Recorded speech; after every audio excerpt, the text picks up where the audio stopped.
wanted to talk about worry and how hard it is to worry when you know the God you serve. It's crazy because when you're a child, you trust your parents to do the right thing. You trust that they will provide, but you don't trust God.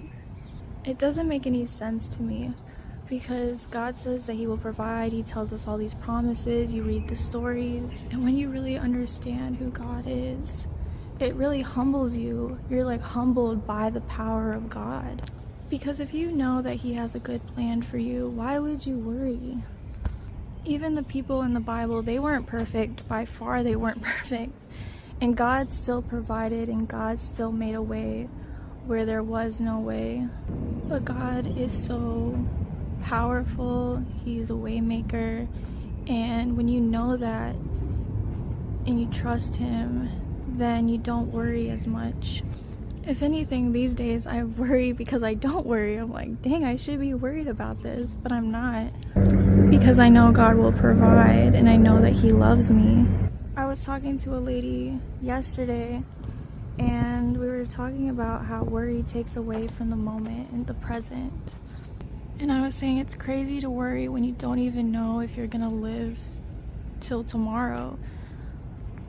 So you have to enjoy the present, the gift, because God can change things in an instant. I mean, there's so many people who woke up and they won the lottery, and it's like they spent their whole life worrying about money, and now they don't need to. And now it's like, well, now what do? You know, don't base your life on worry, like worrying if you're gonna get a husband or worrying if you're gonna, like, if something's gonna happen. Because then once you get it, it's like, what do you do now, you know?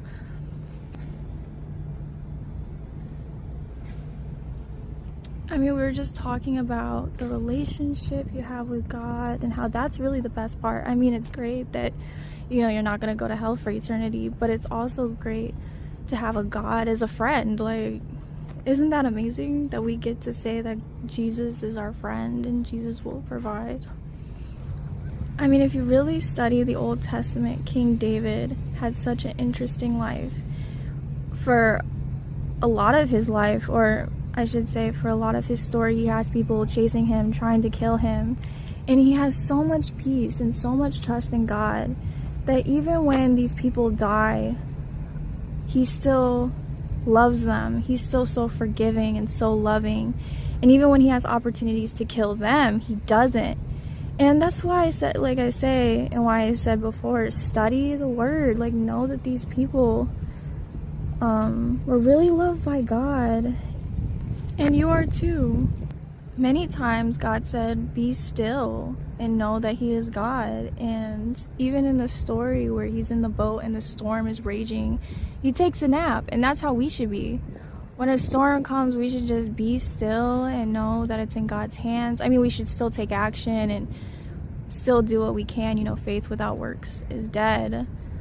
But not to worry about it. Don't let it destroy you. I mean, I can't even tell you how many times there's been stories where people have lost opportunities and they thought, oh my goodness, it's the end of the world. And then an even better opportunity came along. And it's just so sad to see people who don't have God and the effects of suffering and going through different trials and tribulations affects them compared to somebody who has God and knows that He provides. Because we know that all things work out for those who love God and that it'll be okay. And we just have to be chill and trust in Him and know that He is a way maker.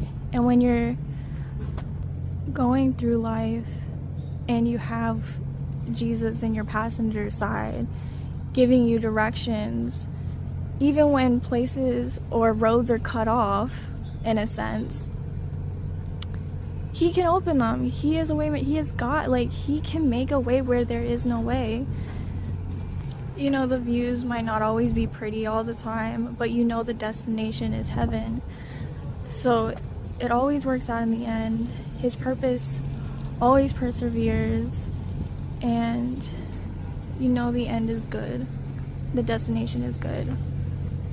But if you have Satan in your passenger side, telling you where to go. The views might be pretty, you might even have all these blessings or whatnot, quote unquote, but the destination is eternity in hell. So yes, you might see sinful people, wicked people prospering or whatnot, but a day will come where they have to get out of the car, where they die, and because they didn't have Jesus in their passenger seat telling them where to go, they ended up in eternity in hell. So just know who's leading you and who's guiding you, and know that He loves you just as your Father on earth loved you, and that it will be okay. There was this pastor that once said, the suffering is the promotion, the pain is the promotion.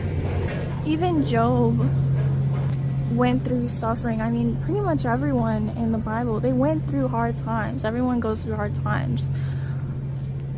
But at the end of those stories, they always give thanks to God. And even in the stories in the Bible, you can see that it always seems as if God makes things happen at the very last minute. But really, it's at the perfect time that things come together.